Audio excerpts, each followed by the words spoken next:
கொஞ்சி எடுத்து நெஞ்சில் மெல்ல அணைத்து என் மனதை கீருளி கொண்டார். புத்தகத்தில் இருக்கும் உத்திகளை படித்தால் காதலிக்க பழகி கொண்டார். புத்தகத்தில் இல்ல இன்பம் கத்து வைப்போமா, முத்தம் தராயிடங்கள் கண்டு முத்தம் வைப்போமா. ஆசை என்னும் அமுத ஊட்டிலே ஆடி பார்ப்போமா. ஆணில் பெண்ணை பெண்ணில் ஆணை தேடித் தீர்ப்போமா.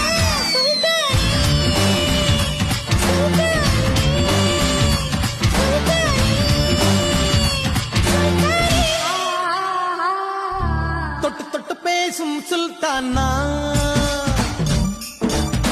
தொட்டவுடன் நெஞ்சில்